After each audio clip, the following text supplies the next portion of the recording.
मेरे पास मास्टर अभिनव बैठे हुए हैं और इनकी मम्मी और पापा बैठे हुए हैं और प्रियंशी मेरी पुरानी पेशेंट है बैठी हुई है। अभिनव के गले में इन्होंने चोकर का पट्टा डाला हुआ है, तो अब इनसे पूछते हैं कि इन्होंने ऐसा क्यों किया है और इससे क्या क्या फायदे हो रहे हैं इनको। इसको लिटा देते हैं अभी यहाँ पे, ठीक है। तो आपका क्या नाम है? मंजू देवी है, ये नरही में रहते हैं, हमारे पुराने लोग हैं जानने वाले।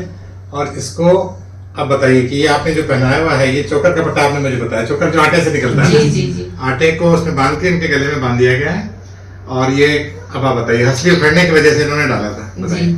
इनकी हंसली उखड़ गई थी 1-2 बार, मतलब 2-3 बार उखड़ी थी, तो किसी ने हमें बताया था कि ये पट्टा आप बांध दीजिए, उससे नहीं उखड़ेगी और सही हो जाएगी, सेट हो जाएगी, तो हमने इसको बांधा। और असली उखंड पे मैंने अपना एक वीडियो भी डाला हुआ, पहले भी डाला हुआ है, जिसमें बहुत से लोग कहते हैं कि आपको नहीं मालूम है कि ये सब क्या होता है, तो आपको तो मालूम नहीं, डॉक्टर इसमें विश्वास नहीं करते। और एक चोरदांत पे भी मैंने वीडियो डाला हुआ पहले, तो इसको भी चोरदांत आप बता रही हो चुका है? जी हाँ, चोरदांत में क्या हुआ था इसको? चोरदांत में इसका लैटरिन आ रही थी सर। अच्छा। ये रोता था, हाथ डालता था मुंह में, ठीक है। तो उससे मैंने अंदाजा लगाया, तो जो हमारे यहाँ मालिश वाली लगी थी उन्होंने कहा कि हाँ चोरदांत है। हाँ। उन्होंने 1-2 बार दबाया, फिर सही हो गया। कहाँ दबाया उसको? यही तलवा जो आपने देखिए, बताया। अब ये बेसिकली जो मालिश वालियाँ होती है ना, ये इनके घर की डॉक्टर होती है ना, वही सब उल्टे सीधे काम करवाती रहती हैं। तो मेरा इस वीडियो के माध्यम से कहना कि देखिए, अब इससे इस बच्चे का बिलावल जी हमने इसकी गर्दन को रोका हुआ, गर्दन में कोई प्रॉब्लम नहीं है, ठीक है ना।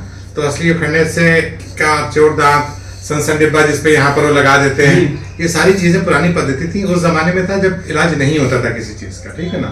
ज्यादातर बच्चों में ये चीजें अपने आप ठीक हो जाती है। अगर दस्त भी हो रहे हैं तो आप अपने आप ओरस वगैरह देके ठीक हो जाओगा।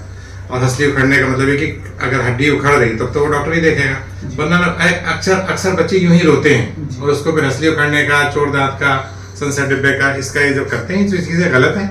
तो मेरा ये आप लोगों से कहना है कि इन सब चीजों में ना पड़ो, डॉक्टर बैठेगा उनको दिखाइए, इससे बेचारे की गर्दन पे निशान पड़ जाएंगे, एलर्जी हो सकती है, नुकसान भी हो सकता है, ठीक है ना। चलो, तो ठीक है, मेरी बात मानोगे कि नहीं मानोगे?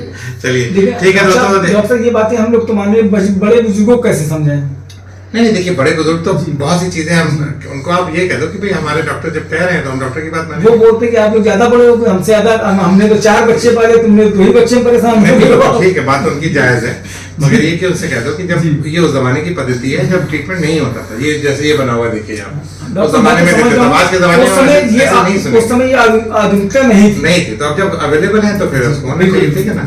चलो ठीक है दोस्तों, तो आप लोगों को सनसन डिब्बा, आपका ये हंसली उखड़ना और चोरदांत, इसके ऊपर मैंने वीडियो बनाया, आप लोग जाके देखिएगा। और ये भ्रम की बातें हैं, इसमें जो आपकी मालिश वाली आती है, इनको इनके कहने पे ना आइए, ठीक है ना। चलो ठीक, थैंक यू।